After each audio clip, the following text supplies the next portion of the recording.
শালা কাকে ধরতে গিয়ে এখন কারকে আমি ধরে ফেলেছি। এই তুমি না ভারী দুষ্ট হয়ে গেছো। এখন যদি কেউ দেখে ফেলতো তাহলে কি হতো বলো তো? কি হতো আবার?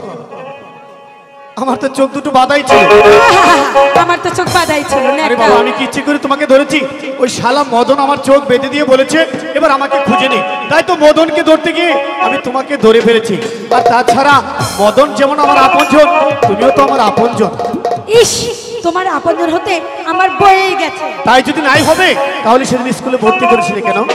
আচ্ছা হারো হারো সাহেব লজ্জা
পুরুষ জাতি দুষ্ট